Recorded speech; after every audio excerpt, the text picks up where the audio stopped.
Sonho, sábado, às... In cui Roma aveva Cesare, il Figlio ed Augusto. Seus discursos deixam a Itália enfeitiçada. Tinha uma coisa quase mágica que atraía as pessoas para o pensamento dele. Ele, de fato, quase que as hipnotizava.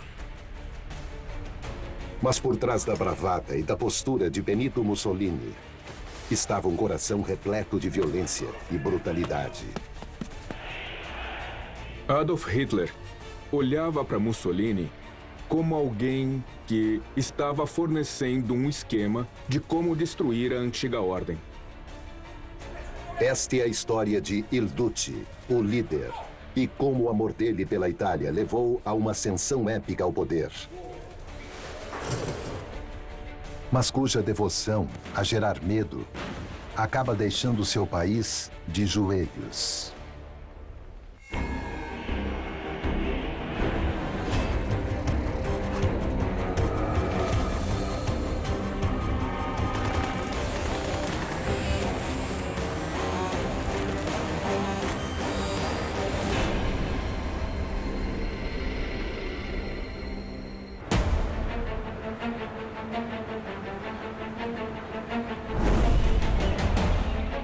Ao final de 1945, as forças aliadas tinham libertado quase toda a Itália da ocupação nazista. Uma ocupação que nenhum italiano jamais quis. No Lago de Como, perto da fronteira suíça, um comboio da SS alemã está indo para o norte.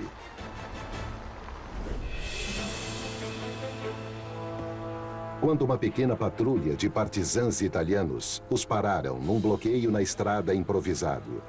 Os nazistas no jipe principal exigiram passagem. Mas quando estavam prestes a deixar os alemães passarem, um dos homens nota uma coisa estranha. No banco de trás do veículo, um homem com uniforme nazista está tentando passar despercebido. Ao observar melhor, eles perceberam de quem se trata.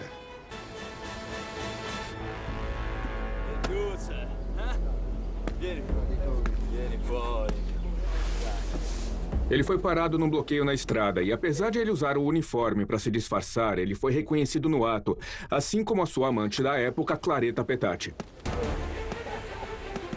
Il Duce, Benito Mussolini, o ditador fascista italiano, foi preso imediatamente. Esta foi a queda final de um homem que manteve seu país sob um feitiço maligno por mais de 2 décadas.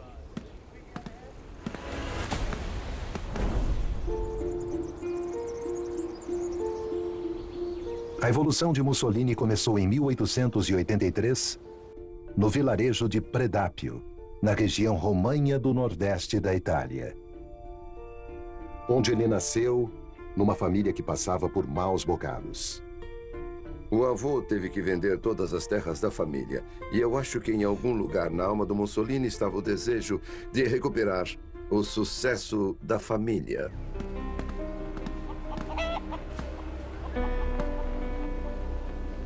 Como tantos em Romanha, ele é criado numa família de socialistas radicais, que frequentemente eram presos por suas crenças políticas. O pai de Mussolini era um ferreiro que passava mais tempo com mulheres e bebendo do que trabalhando na bigorna, deixando a família com pouco dinheiro para sobreviver. Mussolini cresceu com um rancor muito forte contra pessoas que tinham mais que ele. Ele sabia que era muito mais inteligente que qualquer pessoa que conhecia. Apesar disso, ele não era beneficiado por privilégios.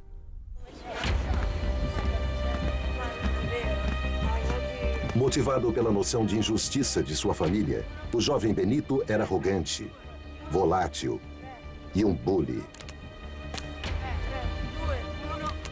Mussolini, quando criança, era muito rebelde, acredito, revolto e anárquico. Quando garoto, Mussolini era rebelde, ele era intolerante e briguento com todos. A relação com seus colegas costumava ser violenta. Em jogos com os amigos, ele odiava perder e costumava jogar sujo para resolver conflitos. Durante uma briga com um rival, ele acabou usando uma faca e feriu o outro garoto gravemente. Non sono messi atti di violenza in questa scuola. Aveva adorato. Mussolini é levado para os padres de sua escola católica, que ele odiava. Eles o expulsaram, dizendo para os pais que ele estava fora do controle. Mas também tem um lado amável e leal do jovem Benito. E esse é o lado-chave para sua ascensão ao poder. Seu irmão e irmã o adoram. Ele é um sonhador que recita poesia e literatura. O Mussolini era um grande diretor da peça da sua própria vida. Ele tinha muito carisma e charme. Desde muito jovem, ele ensaiava os discursos que fazia.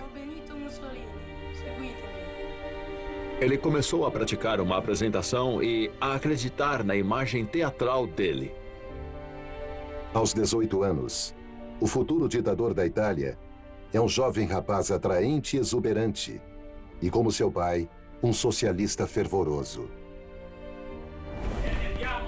As mulheres são atraídas por ele, como um imã. Mas seu lado volátil volta a surgir. Ele era louco por mulheres e tinha uma personalidade muito sexual. Então, qualquer mulher, fosse jovem ou velha, para ele era só um objeto, uma presa. Ao longo de sua vida, Mussolini dorme com centenas de mulheres com frequente violência. Mussolini, eu acho, tendia a se envolver num sexo que é melhor descrito como obsceno, bruto e curto. Em vez de ter vergonha de bater e estuprar mulheres, ele escreve mais tarde se gabando do que fez. Mussolini, ele era um egoísta. Portanto, parte do seu comportamento era estranho. Essa estranheza lhe rendeu a fama de o louco do Predápio e o louco de România. Em 1903, ele escapou do serviço militar fugindo para a Suíça, onde foi preso por defender uma revolução violenta. A mãe dele morreu pouco tempo depois, e ele perdeu totalmente a cabeça. A verdade é que o grande amor da sua vida foi a sua mãe no estilo italiano. E a mãe morreu quando ele tinha apenas 22 anos. E para ele, esse era o dia mais sombrio que ele lembraria para o resto da sua vida. Foi triste. Quando o pai se casou de novo, Mussolini descreveu um interesse doentio por sua nova meia-irmã, Raquel, de 16 anos. O pai temia que Benito iria envergonhar a família, iniciando um relacionamento que alguns considerariam incestuoso. Entretanto, ele a teria de qualquer jeito. Mussolini disse que se essa garota não puder ser minha, eu vou me matar. E ele fez o gesto indicando isso. Mas tudo era apenas uma encenação. E naquele momento, ele não tinha intenção alguma de se matar. Em 1910, Benito e Raquel começaram a morar juntos. Mas Mussolini é louco por sexo e logo abandona sua meia-irmã, casando com outra mulher, Ida Dowser. Eles têm um filho juntos, Benitino, o pequeno Benito. Não demora muito antes dele se cansar de sua nova família e abandoná-la também. Nessa altura, não há indício de que Mussolini, o socialista mulherengo e violento, poderia se tornar um dos ditadores mais malignos da história. Mas eventos mundiais cataclísmicos estavam prestes a mudar tudo. 1914. A Primeira Guerra Mundial estoura na Europa. A princípio, a Itália permanece neutra, mas muitos dizem que ela deveria lutar por uma parte dos ganhos. Como um socialista ativo, Benito Mussolini inicialmente apoiou a neutralidade de sua nação.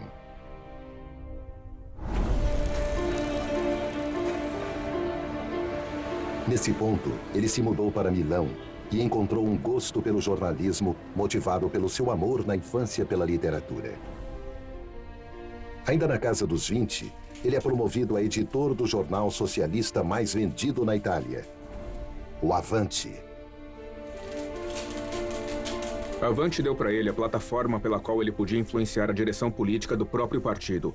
Ele era um ávido defensor da revolução na Itália. Mas então, ele começou a pensar que a guerra poderia ser a faísca para transformar o país, até mesmo começar uma revolução. Portanto, a Itália precisava fazer a parte dela. Em abril de 1915, ele foi preso por organizar protestos a favor da guerra. Mas os socialistas e o Avanti não compartilhavam da mesma visão. Ele foi expulso do partido e se demitiu do jornal. Para se vingar deles, ele começou a fazer publicações próprias. Ele queria uma plataforma para suas ideias, então ele conseguiu juntar dinheiro de diversas fontes. E ele montou um jornal chamado O Povo da Itália. Em 24 de maio de 1915, Mussolini consegue o que queria, já que a Itália finalmente se junta ao conflito. Após ter defendido a guerra ferozmente, agora ele podia lutar nela. Quando a Itália declarou guerra na primavera de 1915, ele se voluntariou. Ele se machucou num acidente com um morteiro e tem fotos dele usando muletas. Depois disso, ele voltou para o seu cargo como editor de jornal. Enquanto se recupera, ele escreve editoriais no seu leito e uma ideia começa a se formar. Ele começou a pensar que talvez o caminho para a revolução na Itália seria organizar os veteranos de guerra após eles voltarem para casa. Mussolini se referia a eles como aristocracia das trincheiras.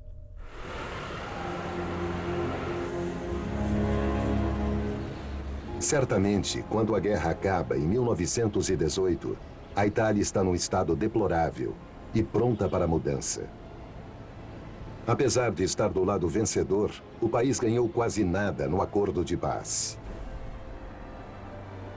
Comunistas e socialistas estavam criando caos nas ruas italianas, clamando por uma revolução como a da Rússia. Naquele momento, Mussolini tinha se virado totalmente contra a esquerda. Ele queria forjar seu próprio caminho, um que fosse baseado na glória da Itália e da Roma do passado. Mussolini havia se tornado mais e mais apaixonado por seu próprio país e sonhava em comandá-lo e pensava em como transformá-lo numa grande potência. Ele decide pôr suas ideias em ação. Apela para a formação de um novo movimento radical, um que ele lideraria com a força de sua personalidade. Apesar de ele parecer ser um cara afetuoso e as pessoas o viam às vezes como empático, era só fachada, aparência. E ele sabia que aquele afeto que ele parecia dar era manipulação em essência. Mussolini apela para veteranos de guerra desiludidos que sentiam raiva pelo antigo sistema parlamentar e tinham medo de um golpe comunista. Eles acreditavam que o nacionalismo extremo e um Estado de um partido só eram o que faria a Itália forte de novo. E eles adotam o machado romano, o fácio, como símbolo deles. Eles se intitulam de fascistas. Muitos usavam camisas pretas de Arditi, a tenebrosa tropa de elite italiana na guerra. Os camisas negras fascistas, os lutadores de rua, acreditavam que os debates políticos, a votação, todas as armadilhas da democracia eram tolas ou fracas ou uma fraude. Se você queria uma coisa, a tomava. E os bandidos de Mussolini estavam armados até os dentes. Fascistas costumavam ser liderados por oficiais subalternos desmobilizados e tinham acesso a armas. Eles costumavam ficar com as armas que tinham da guerra. Eles tinham revólveres, mas também tinham armas mais exóticas. O manganelo, o porrete pesado, era uma das armas típicas deles. Mas os socos ingleses, às vezes até instrumentos estranhos, assim. Tinha um grupo fascista, por exemplo, que batia nos inimigos usando tiras de bacalhau seco.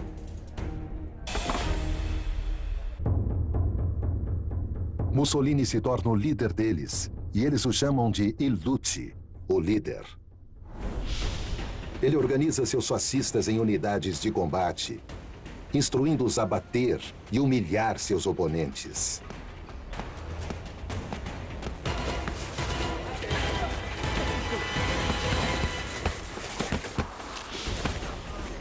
Essas unidades atacavam os chefes socialistas e capturava eles e amarrava slogans fascistas ao redor deles. Fazia eles ficarem ridículos.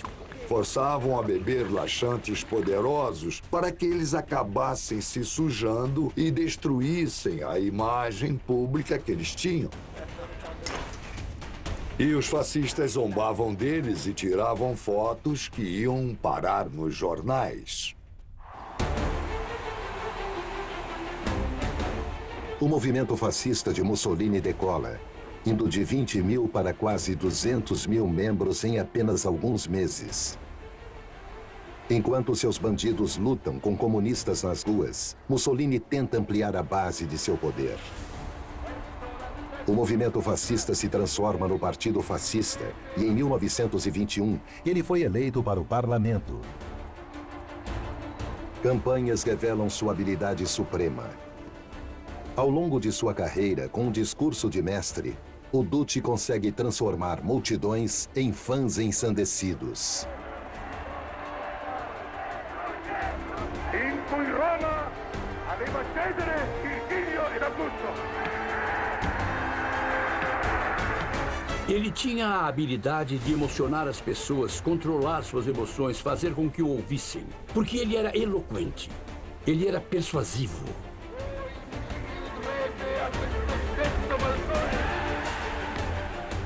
Tinha uma coisa quase mágica que levava as pessoas a concordar com ele.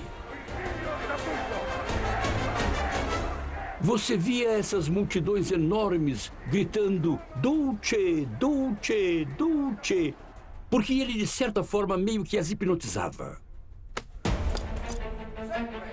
Em 1922, conforme a Itália se torna cada vez mais caótica, Mussolini aproveita a ocasião.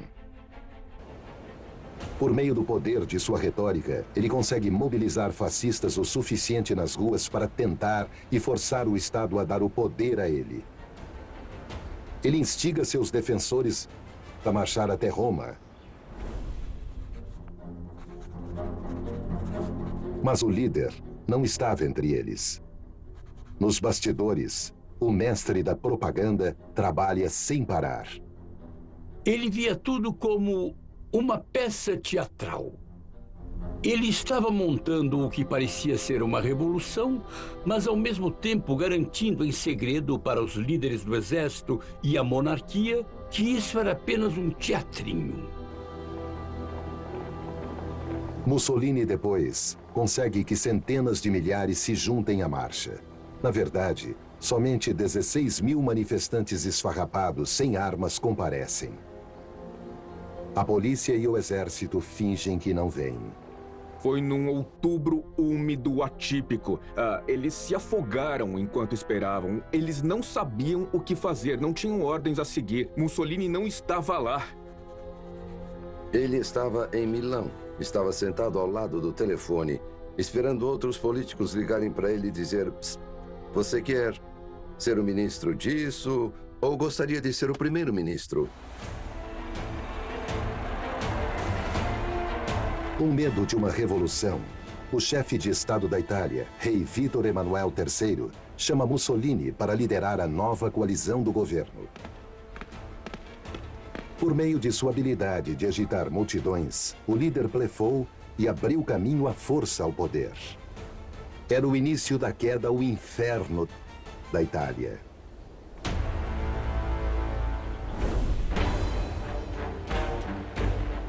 Enquanto Mussolini tentava agir como estadista, seus camisas negras ainda estavam nas ruas causando o caos. A violência tinha sido seu modo de vida. E agora, com o poder em suas mãos, ele tinha como infligir isso em qualquer pessoa que ficasse em seu caminho. O político socialista Giacomo Matteotti ameaça expor as táticas violentas dos fascistas. Então ele precisa ser silenciado.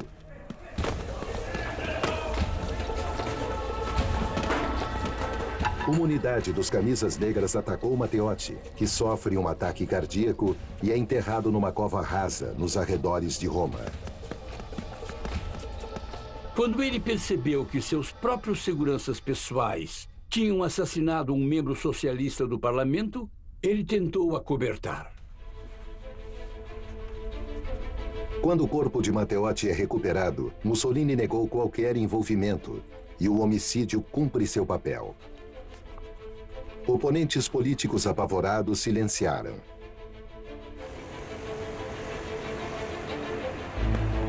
Com a Itália intimidada à submissão, ele pôde realizar seu sonho de um segundo império romano expandindo pelo mundo, com ele mesmo como novo imperador. Assim como o sonho de outro ditador a centenas de quilômetros de distância. Mussolini recebe um pedido requisitando uma foto autografada para um admirador na Alemanha. Mussolini recusa. Ele não acha que a carta é importante. Isso logo mudaria. Porque a carta era do homem que iria acabar tanto com sua vida quanto com a de seu país. Adolf Hitler.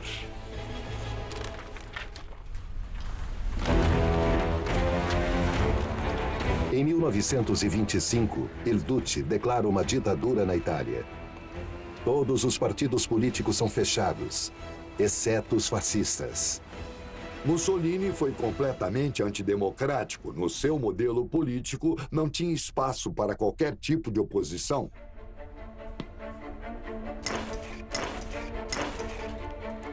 Com a Itália sob seu total comando, Mussolini pode exagerar sua maior característica: o exibicionismo. O fascismo era caracterizado pelo culto do líder. E Mussolini se encaixava nisso de forma estrondosa. E ele estava sempre posando para as câmeras. Tinha um olhar muito marcante. Tudo era feito para apresentá-lo como um tipo de super-homem à la Nietzsche.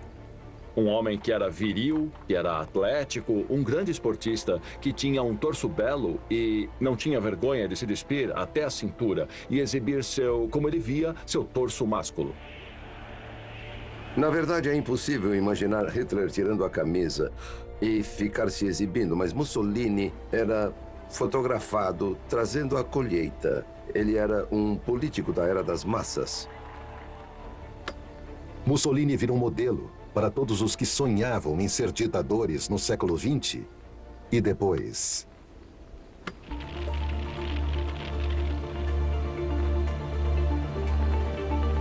A princípio, a Itália prosperou sob o fascismo.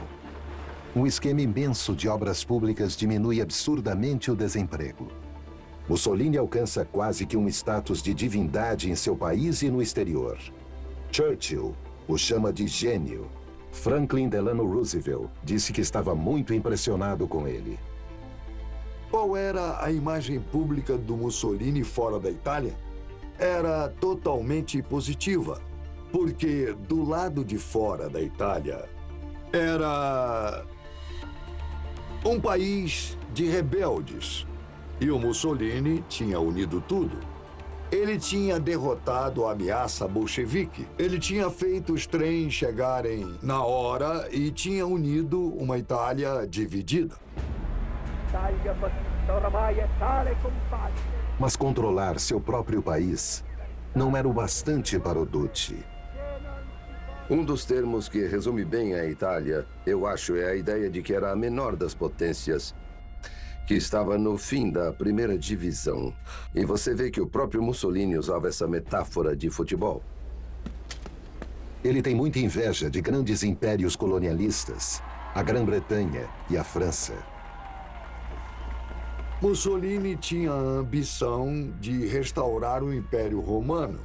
Ele queria mandar as suas legiões fascistas para onde as legiões romanas tinham ido antes, incluindo para a Líbia e a África do Norte. A Itália tinha o controle da Líbia desde 1911. Mas depois da Primeira Guerra Mundial, os grupos tribais da Líbia se revoltaram contra seus mestres imperiais. Mussolini ordena uma política bruta de pacificação. Ele ordenou que seus generais exterminassem a oposição, que prendessem todos em campos de concentração. A política italiana na Líbia era uma história de pura brutalidade, no mesmo nível que os piores momentos do colonialismo europeu. 100.000 líbios das tribos são reunidos e forçados a marchar pelo deserto. A maioria morre no caminho. São mulheres, crianças e idosos. E para líderes políticos, a punição era ainda pior. Tinha um ditado entre todos os líbios. Ele foi a Roma. Mas ele nunca chegou a Roma. Ele foi jogado do avião alguns quilômetros longe do vilarejo. Eles erradicaram essas pessoas e pegaram o líder, Omar al-Mukhtar, e o enforcaram na frente de 20.000 líbios. No total, por volta de metade da população da Líbia foi dizimada pelas ideias insanas de Mussolini de um novo império romano. Mas o resto do mundo prestou pouca atenção ao que acontecia na África do Norte.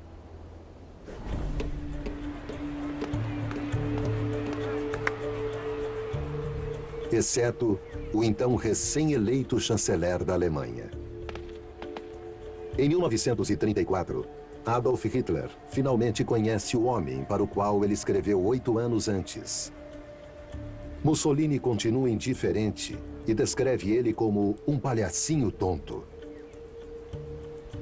Adolf Hitler olhava para Mussolini como alguém que estava fornecendo um esquema de como destruir a antiga ordem. Hitler aprendia com Mussolini e ele tinha uma afeição profunda por ele que ia além de só admiração, era a idolatria de Mussolini. A princípio, é Hitler quem imita o seu grande herói, copiando a saudação fascista e muitas das ideias do Duce. Mussolini tenta fazer valer a sua superioridade no início da relação dos dois. Ele acha que podia controlar Hitler também.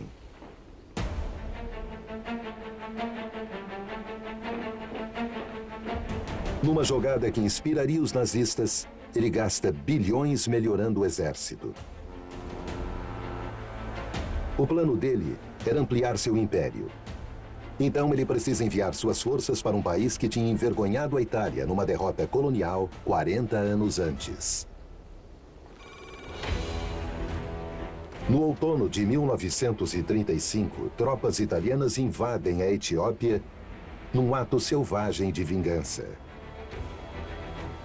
Mussolini se vira para a Etiópia, em parte porque há muito tempo era um objeto das ambições imperialistas da Itália.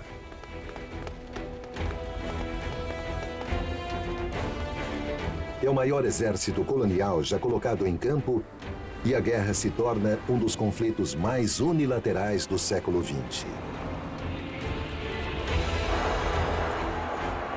Mussolini queria criar um tipo de cópia da África do Sul na Etiópia. Em outras palavras, transformar a população da Etiópia no que se resumiria a escravos ou servos. E criar uma enorme população de imigrantes italianos que iriam praticar um tipo de apartheid. Mas eles o fizeram com tanta violência, tanta crueldade, tanta impiedade, que houve uma revolta gigantesca no centro do país. Essa foi uma das batalhas mais brutais já travadas com uma potência colonial. A Etiópia não tinha força aérea e os aviões italianos podiam simplesmente voar sobre os vilarejos etíopes e as forças armadas etíopes e fazer o que quisessem com eles. E o Duce instrui seus bombardeiros a lutar sujo. Ele queria que tudo acabasse logo. E, no final do ano, ele disse: vamos ter que usar gás venenoso em larga escala. Só temos que acabar com essa guerra e acabar rápido. Indo contra a Sociedade das Nações, Mussolini joga gás mostarda na Etiópia. Algo que até Hitler se recusa a usar. O imperador Haile Selassie apela em desespero para que a Sociedade das Nações intervenha.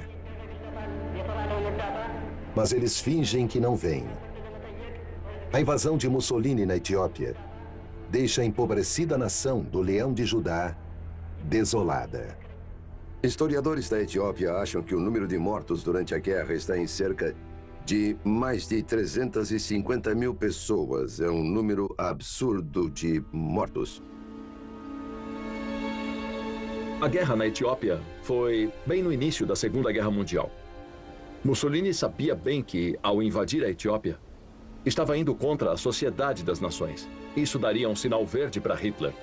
Hitler via agora que você podia desafiar a Sociedade das Nações e escapar ileso. O laço entre Mussolini e Hitler se torna mais forte do que nunca. Junto com os nazistas, o Duce manda tropas para ajudar os fascistas de Franco a lutar na Guerra Civil Espanhola. Ambos países se envolveram na Guerra Civil Espanhola de 36 a 39 e o veredito foi completamente diferente. A Alemanha travou uma batalha muito bem sucedida. A Itália... Os italianos foram derrotados em Guadalajara num evento muito traumático de novo, e a comparação entre os dois foi traumática para Mussolini.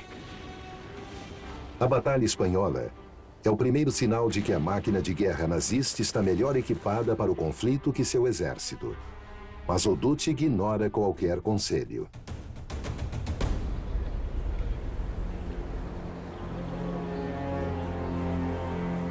Entretanto, a libertinagem de Mussolini volta para assombrá-lo. A primeira mulher que ele abandonou, Ida Dalser, e o filho, pequeno Benito, têm lhe causado problemas.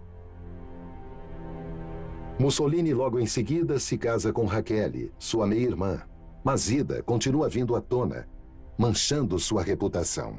Ela queria ele só para ela, e isso resultou em vários escândalos com a Raquel Mussolini. O Duce achava que a situação era intolerável, pois isso prejudicaria sua imagem. O lado impiedoso do ditador fascista se revela novamente quando ele declara que Ida está louca e manda interná-la. Ele decidiu que essa mulher deveria ser removida totalmente do olhar do público e tinha que ser colocada no hospital psiquiátrico. Em 1937, Ida Dalser supostamente foi espancada e morreu de hemorragia cerebral no manicômio. Alguns anos depois, ele mandou que seu filho, pequeno Benito, fosse assassinado com uma injeção letal. Ele tinha 26 anos.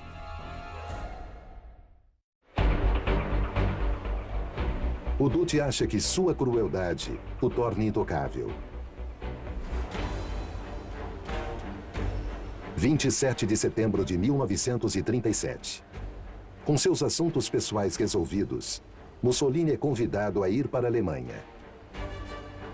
E Hitler faz todo o possível para impressionar seu ídolo.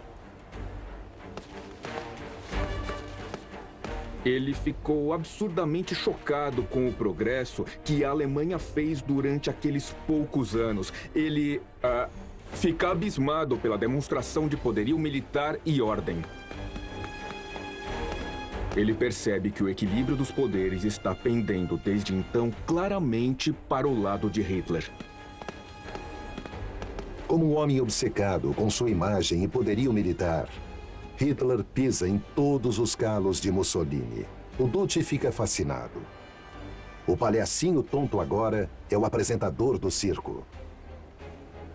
Mussolini voltou da sua visita à Alemanha com o senso de que, de fato, o futuro estava com a Alemanha. Ele ficou impressionado com os nazistas.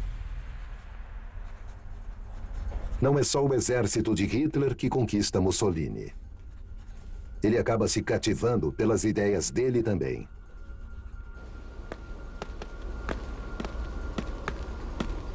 Ele vê a perseguição dos judeus na Alemanha como modelo para a introdução de suas próprias leis anti-judeus. Uma das grandes manchas na reputação do Mussolini são os decretos antissemitas de novembro de 1938. Até a década de 1930, judeus e católicos tinham vivido uma relativa paz lado a lado na Itália. Mas agora, assim como na Alemanha, judeus eram destituídos de sua cidadania e impedidos de terem empregos. O casamento entre italianos e judeus é declarado ilegal. O racismo italiano é definido de 1938 em diante gradualmente no sentido de que a Itália se define no quesito espiritual, como uma comunidade racista. Na raiz da identidade espiritual da Itália está o catolicismo. E, portanto, os judeus não podem fazer parte da comunidade espiritual italiana. Mussolini certamente tem seu papel na introdução da legislação antissemita e com sua contínua expansão. O antissemitismo italiano permaneceu, em essência, discriminatório, mais do que genocida. Os italianos não estavam, até aquele momento, imaginando que eles iriam matar os judeus. Eles imaginavam que iriam separá-los do resto da população. As ideologias fascistas e nazistas convergem. Uma aliança militar, o Pacto de Aço, é assinado entre a Itália e a Alemanha. Com ele, o destino de Mussolini e de seu povo está selado.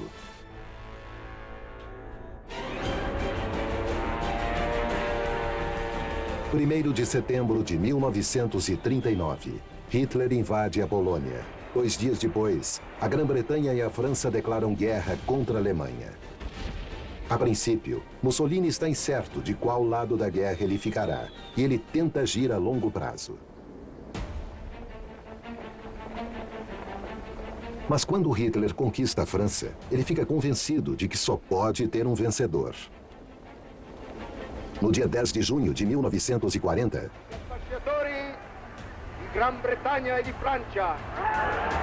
ele resolve se juntar aos nazistas. Ele está certo agora de que Hitler é imbatível e que, ao segui-lo, ele pode realizar os seus próprios sonhos imperialistas.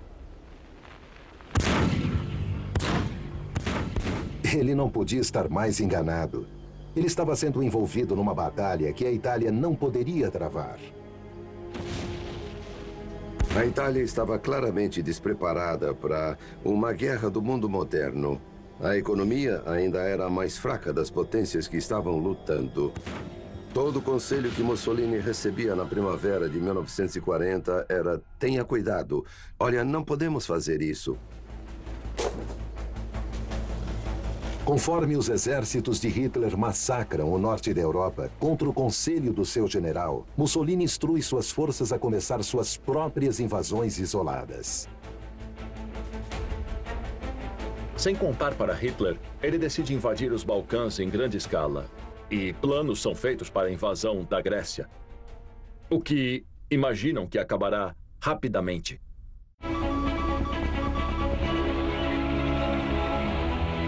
Apesar do sucesso que Mussolini teve na Etiópia, a invasão da Grécia é um desastre. O exército italiano é derrotado e imediatamente recua. Os nazistas são forçados a resgatar o aliado mais fraco e ocupar a Grécia. No dia 22 de junho de 1941, Hitler ataca a União Soviética sozinho. Mas Mussolini insiste que as tropas italianas têm que estar envolvidas. Mussolini olhava para Hitler com admiração, mas também ódio.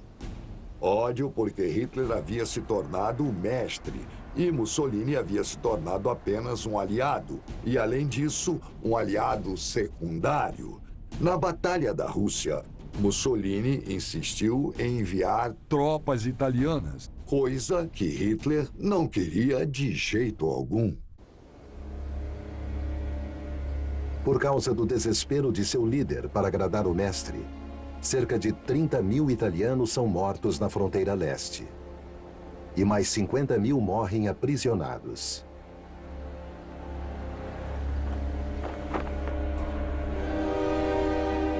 Em 1942, notícias chegam sobre as novas derrotas contra os britânicos na África do Norte.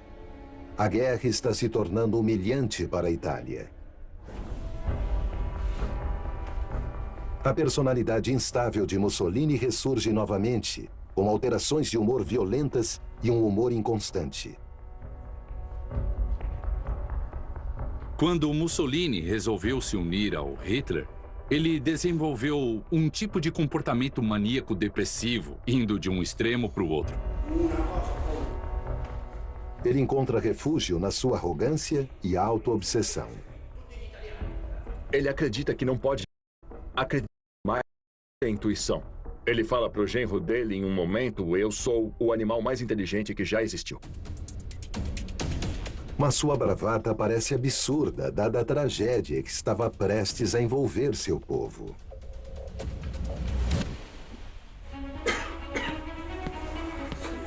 Em 1943, a Itália está perdendo a guerra e Mussolini acaba ficando gravemente doente com uma úlcera que o persegue a vida toda. Seu poder sobre o país está diminuindo e o fim de seu regime está próximo. Os aliados estão bombardeando toda a península e invadiram a Sicília. Ataques aéreos nas cidades italianas tiveram um custo alto em termos de danos materiais, mas também na moral do povo italiano. A escassez de alimentos estava piorando, o racionamento começava com força e as pessoas estavam ficando cada vez mais desesperadas. Apesar do sofrimento de seu povo, o Duce é orgulhoso demais para se render. Sua personalidade começa a mudar. Ele se isola cada vez mais. Ele não escuta o conselho de ninguém. Incapaz de aceitar a culpa, Mussolini busca por um bode expiatório. Ele começou a usar a propaganda para tentar colocar a culpa da guerra nos judeus. Ele começou a culpar seus generais. E quando o desastre aconteceu de verdade, ele acusou o povo italiano de estar sem controle dos próprios sonhos e objetivos. Ele nunca assumia a culpa. Era sempre de outra pessoa. Italianos que um dia foram intimidados a serem submissos, até mesmo seus aliados políticos, se viraram contra o líder. O genro de Mussolini, Conditiano, leva a votação para o Grande Conselho, sua remoção do gabinete e o fim da guerra. O rei o coloca em prisão domiciliar. Ele está confinado com guardas armados. Mussolini pensava que estava acabado. Ele queria se dedicar à própria família. Mas se Mussolini acha que pode passar o resto dos seus dias em relativa paz, Hitler tem outros planos.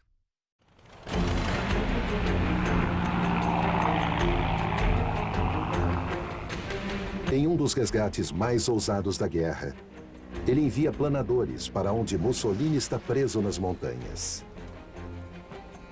Sem ter que atirar uma única vez, Ele é resgatado e vira o novo governador de um estado fantoche no norte da Itália, a República de Salò, sob controle nazista.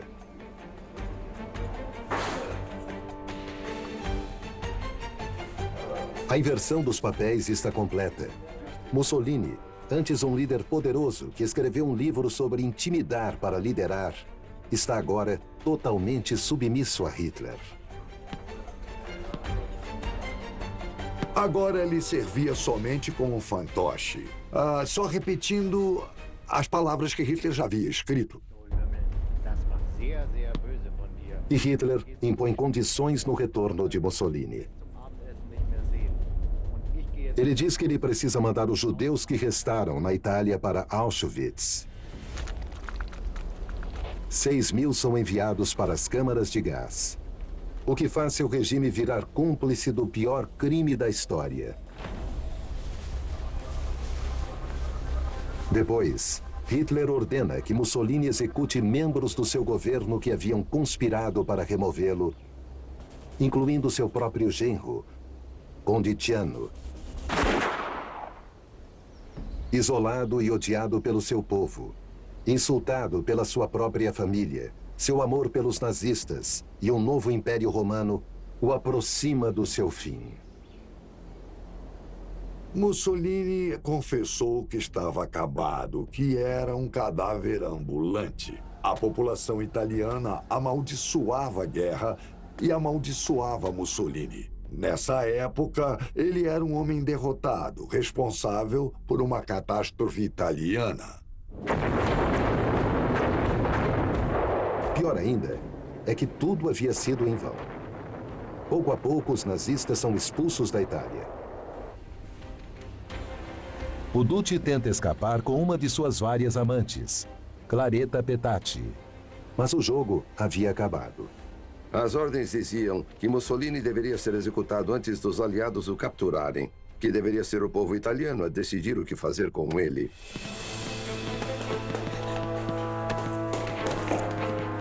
E adesso morirai per tutti I crimini che hai commesso in Italia, brutto bastardo. Muori, Mussolini.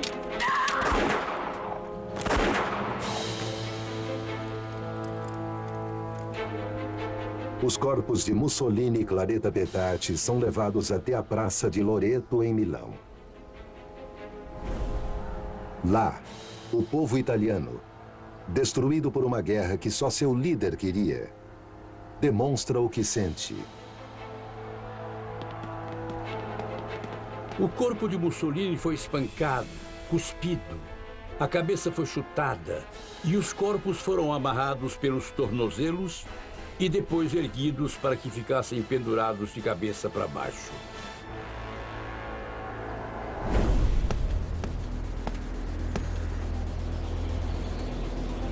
Hoje, existe uma pequena minoria na Itália que admira Mussolini e deseja uma nova era fascista, quando os trens chegavam no horário. Eu acho que os italianos ainda não conseguiram aceitar o que foi Mussolini. Ele ainda tem certo apelo entre os jovens. Eles estão buscando uma direção e o veem como um exemplo com ideias claras. E suas ideias podiam ser claras, mas tudo o que conseguiram foi um massacre. Os fascistas escolhem esquecer que Mussolini levou seu país a uma guerra sem sentido. Eles estavam totalmente despreparados para lutar. Eles esquecem que ele virou o cachorro de Hitler. Eles esquecem que ele foi pessoalmente responsável pelas mortes de cerca de 1 milhão de pessoas na Itália e na África e participou do Holocausto. Um preço alto a se pagar para trens chegarem no horário. Em agosto, as histórias inspiradas no History.